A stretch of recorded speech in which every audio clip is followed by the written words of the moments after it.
Today we're going to be talking about the do's and the don'ts of foam rolling. Oh, I think I shot some dust in my nose. Okay, I'm good.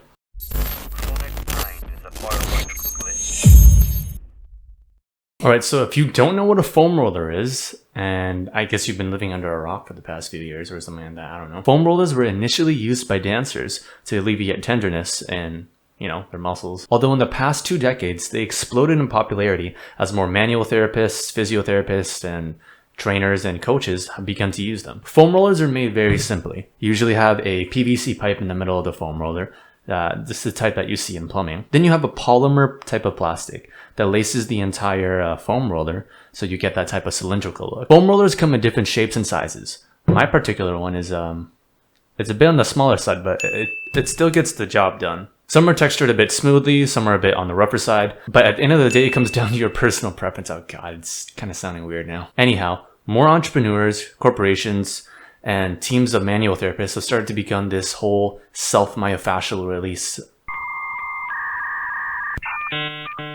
trend. Although, this begs the question, of course, do foam rollers really live up to the hype? Well, sort of, kind of. Like anything in life, nothing is perfect. In this case, foam rollers are no different. The thing is that there's no clear guidelines on what to do with foam rollers. Because of this, no one can really utilize them to their fullest potential since not enough research has been done. For example, what type of foam rollers should someone use? Should they use a textured one like the one that I have? Or should they use one that's more smooth?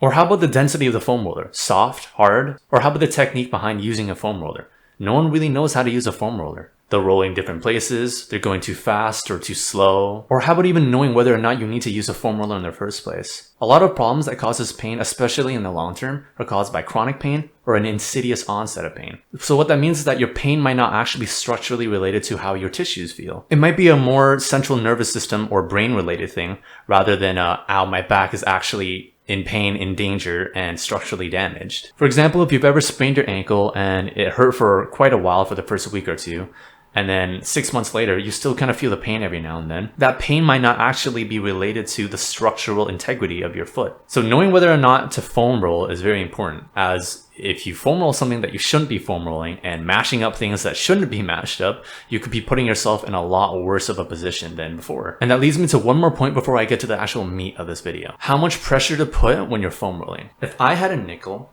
for every time someone told me, as a massage therapist, I have a high tolerance to pain, I would have enough money to trademark that term, copyright it, and make sure no one ever says it again. You don't need to be feeling pain or feel copious amounts of pressure in order for foam rolling to work. You just need enough for your nervous system to feel something. Now that we've talked about some of the more confusing parts of foam rolling, let's talk about what we should do and what we shouldn't do when it comes to foam rolling. So you should definitely use it as part of your warm-up. Foam rolling is a great tool to utilize, especially before a game, an exercise, a workout, or anything like that. Most people like to use static stretching as their initial warm-up, and that doesn't really stack well against the evidence. Foam rolling can help with the warm-up since you're increasing blood flow to the area locally, and you're prepping the nervous system for a lot of more work. A study found that foam rolling before an exercise, or pre-rolling, was able to give a small benefit, specifically in sprinting. Although it is a small benefit, it makes sense to utilize every single advantage you get when it comes to warming up. If you mix in pre-rolling with a dynamic warm-up, you'll have everything you need for a safer, more effective, and comfortable workout. So when it comes to trying to increase your flexibility, you should definitely be using foam rolling. Studies have shown huge increases in flexibility from foam rolling.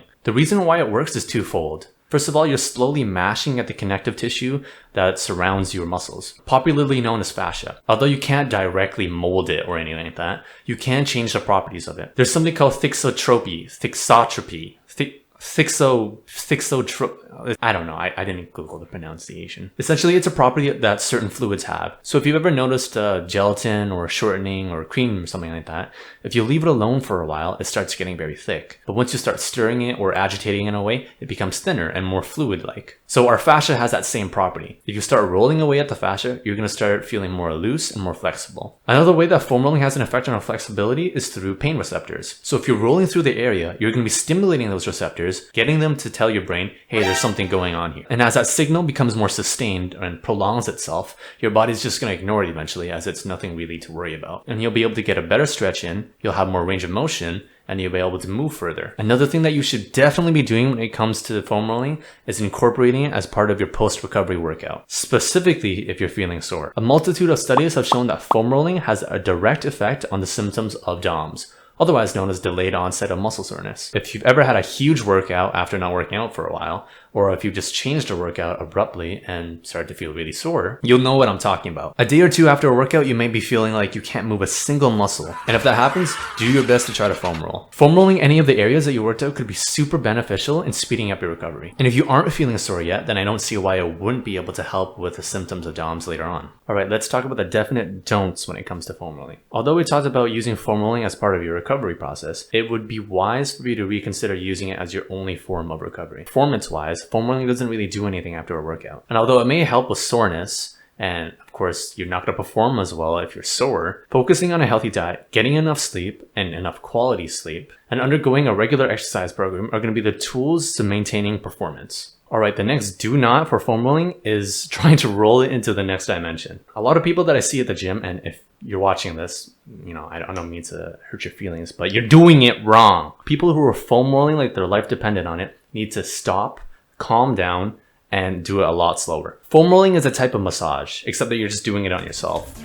If you have someone else massaging you, you don't want someone to go super fast and just gliding around all your body really quickly. What you want to do is approach it slowly. This way you're giving your muscles some time to relax and ease into the foam rolling. The guideline that I like to give myself is to go at about 1 inch per second, or 2.54 centimeters. I am Canadian, I don't know why I went with the inch first. Last of all, you need to know where you're rolling and why. For example, one of the most popular places to roll is the IT band, or the iliotibial band. It's this large and thick connective tissue on the outside of your thigh. A lot of people like to roll it if they have symptoms of runner's knee, or iliotibial band friction syndrome, which isn't really a friction syndrome in the first place. It has properties of both a tendon and a ligament, and it is not going to strum like a guitar string if you start whacking it. Foam rolling the IT band is pretty ineffective, and if you're doing it, then I would probably not. You're causing yourself a lot more pain and grief and not reaping any of the benefit at all. Another place to definitely not foam roll, other than the obvious places like your face or the back of your neck, yeah, I guess you could. Another place to definitely not foam roll is the low back. A lot of people will experience low back pain at some point in their life, including me. But foam rolling your low back is not the answer. Unlike your upper back, which has your rib cage and your shoulder blade to protect you, however, when it comes to the low back, it doesn't necessarily have the same protection. So essentially, you're just kind of rolling away at pure tissue, and underneath that tissue has your kidneys and other rear-facing organs. And of course, not to mention your actual spine, which is running down the middle. So if you have a textured foam roller, it's going to feel that much more uncomfortable. And if it's really uncomfortable and painful, and it's just, an overall not a good place to roll, your body's going to react to that by tensing up, and you will not be able to relax at all during that entire foam rolling session. So instead of foam rolling your low back, you can do other things like the side of your glutes, your upper glutes, just your glutes in general. Working the glutes is a good idea since a lot of trigger points or muscle knots that exist in there can refer pain into your low back. The same goes with your upper back. For example, the erector spinae group, which runs from your upper back and almost in your neck region as well, all the way down to the bottom of your hip. And there you have it. That's 3 do's and 3 don'ts when it comes to foam rolling. Please let me know if you have accidentally done any of the don'ts, because I definitely have. Alright, that's it for this video. Goodbye!